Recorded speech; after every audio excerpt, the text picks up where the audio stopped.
अगर आपका एसी का बिल बहुत ज़्यादा आ रहा है और आप सोच रहे हैं मैंने तो इन्वर्टर एसी खरीदा था, वो भी 5 स्टार वाला, लेकिन फिर भी क्यों एसी का बिल ज़्यादा आ रहा है, तो दोस्तों इस वीडियो में आज हम बात करने वाले हैं कि आप कैसे आपके एसी का जो बिल है उसको कम कर सकते हैं। इस वीडियो में आज हम 10 से ज़्यादा ट्रिक्स बताने वाले हैं आप कैसे आपका एसी का बिल कम करेंगे। तो इस वीडियो को आप अंत तक देखते रहिए। मैं हूं शुभंकर और आप देख रहे हैं हेल्पिंग हैंड्स। वीडियो शुरू करने से पहले अगर आप मेरे चैनल पे पहली बार आ रहे हैं तो मेरे चैनल को सब्सक्राइब ज़रूर करना, अभी कर लीजिए, और उसके बगल में जो एक घंटी का बटन है उसको नोटिफिकेशन ऑल कीजिए ताकि मेरे जो आने वाले वीडियोस होंगे उसका नोटिफिकेशन सबसे पहले आप तक पहुंचेगा। तो without wasting time let's start.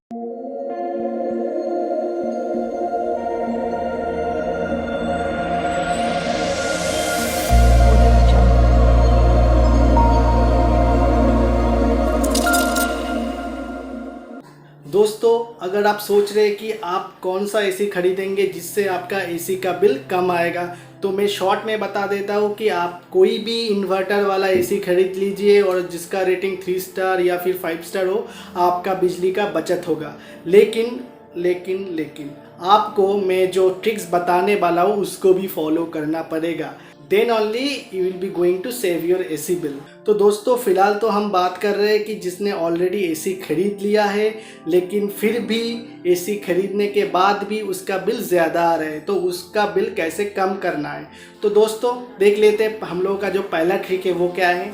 वो है, आप लोगों को सभी को पता है शायद कि आप लोगों का जो टेम्परेचर रहता है एसी का वो आपको 23 या 24 डिग्री के नीचे नहीं ले जाना चाहिए।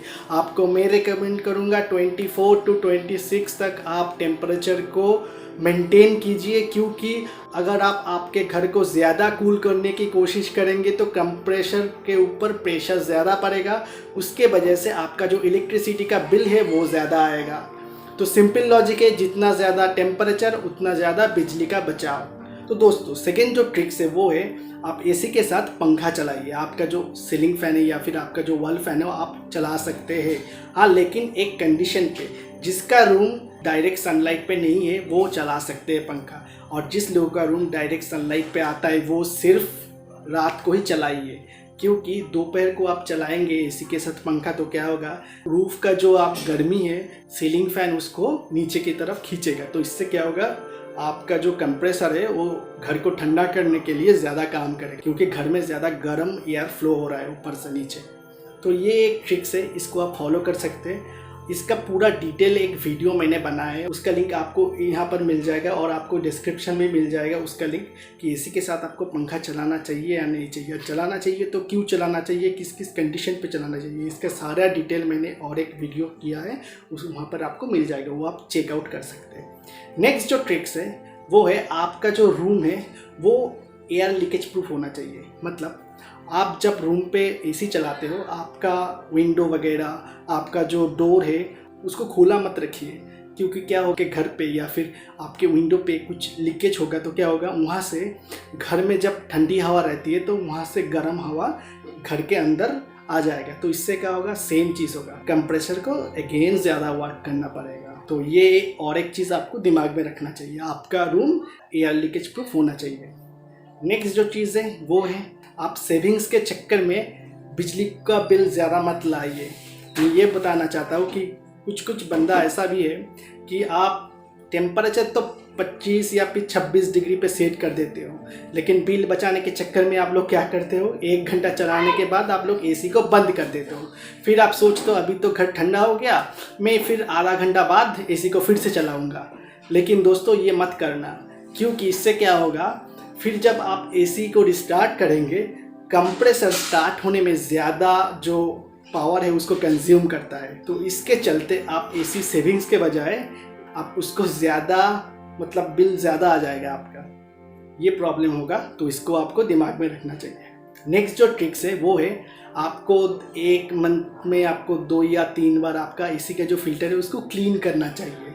और एसी का सर्विसिंग भी आपको करना चाहिए ईयर में 2 या 3 बार। आप खुद से भी आपका एसी का सर्विसिंग कर सकते हैं। इसका भी मैंने एक वीडियो अलग से बनाया है, उसका लिंक भी आपको यहाँ पर मिल जाएगा और डिस्क्रिप्शन में भी आपको उसका लिंक मिल जाएगा। आप वहाँ से भी देख सकते हैं कैसे आप खुद ही आपके एसी का जो फिल्टर है उसको क्लीन कर सकते हैं और पूरा एसी का भी आप मेंटेन कर सकते हैं। नेक्स्ट जो ट्रिक है वो है, आपका जो वॉल है घर का या फिर आपका जो विंडो है वो डायरेक्ट सनलाइट में आता है और आपका जो विंडो है वो ट्रांसपेरेंट है, तो मैं एक चीज़ आपको सजेस्ट करूँगा, आप कोई पर्दा लगा लीजिए, हेवी पर्दा, या फिर कोई आप कर्टेन लगा लीजिए, क्योंकि जब उस पर डायरेक्टली सनलाइट पड़ता है तो क्या होता है, वहाँ से आपका गर्मी जो है वो साफ करता है अंदर एसी।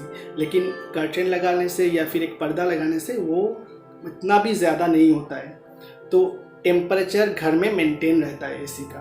तो ये एक ट्रिक्स है, आप उसको फॉलो कर सकते हैं। दोस्तों नेक्स्ट जो ट्रिक्स है वो है, अगर आपके घर में, जिस घर में आपका एसी चलता है उस घर में आपका ज़्यादा सरफेस एरिया वाला कुछ भी कंडक्टिंग मटेरियल वाला चीज़ हो तो उससे भी आपका एसी का बिल ज़्यादा आ सकता है। अब जब एसी चलाते हो जो कंडक्टिंग मटेरियल होते हैं वो क्या करता है, वो ज़्यादा ठंडा हो जाता है। घर ठंडा होने से पहले ही वो ज़्यादा ठंडा हो जाता है, पूरा ठंडा वो एब्जॉर्ब कर लेता है। तो एसी को ज़्यादा काम करने की ज़रूरत पड़ती है एयर को ठंडा करने के लिए, क्योंकि कंडक्टिंग मटेरियल ज़्यादा आगे ठंडा होता है। ज़्यादा सरफेस एरिया लेके जो भी आपका घर में कंडक्टिंग मटेरियल है वो नहीं रहना चाहिए। लेकिन एक अलमारी रहेगा तो ठीक है, चल जाएगा, उससे कोई प्रॉब्लम नहीं होगा। लेकिन उससे ज़्यादा कुछ भी रहेगा घर में तो आपका एसी का बिल ज़्यादा आ सकता है, आपको ये दिमाग में रहना चाहिए।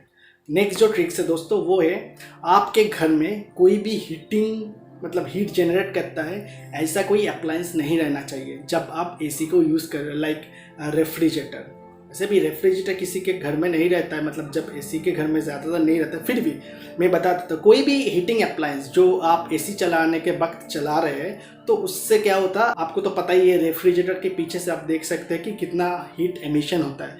तो सेम स्टोरी हो गया, फिर से आपको कंप्रेसर को ज़्यादा वर्क करना पड़ेगा घर को ठंडा करने के लिए, फिर एसी का बिल ज़्यादा आएगा। आपको ये चीज़ ध्यान में रखना है दोस्तों, आपको ज़्यादा हीटिंग अप्लायंस वाला मटेरियल घर में नहीं रखना चाहिए।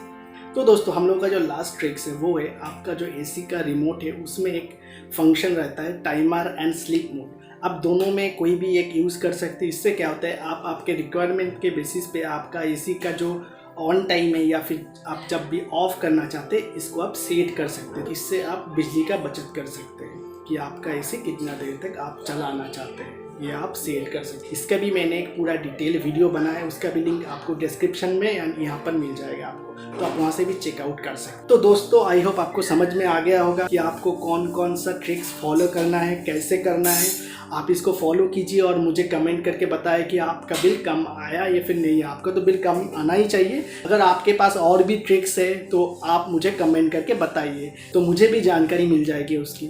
तो दोस्तों, if this video is going to help you, then please share this video with your friends and don't forget to subscribe my channel and also press the bell icon. तब तक के लिए जय हिंद, वंदे मातरम।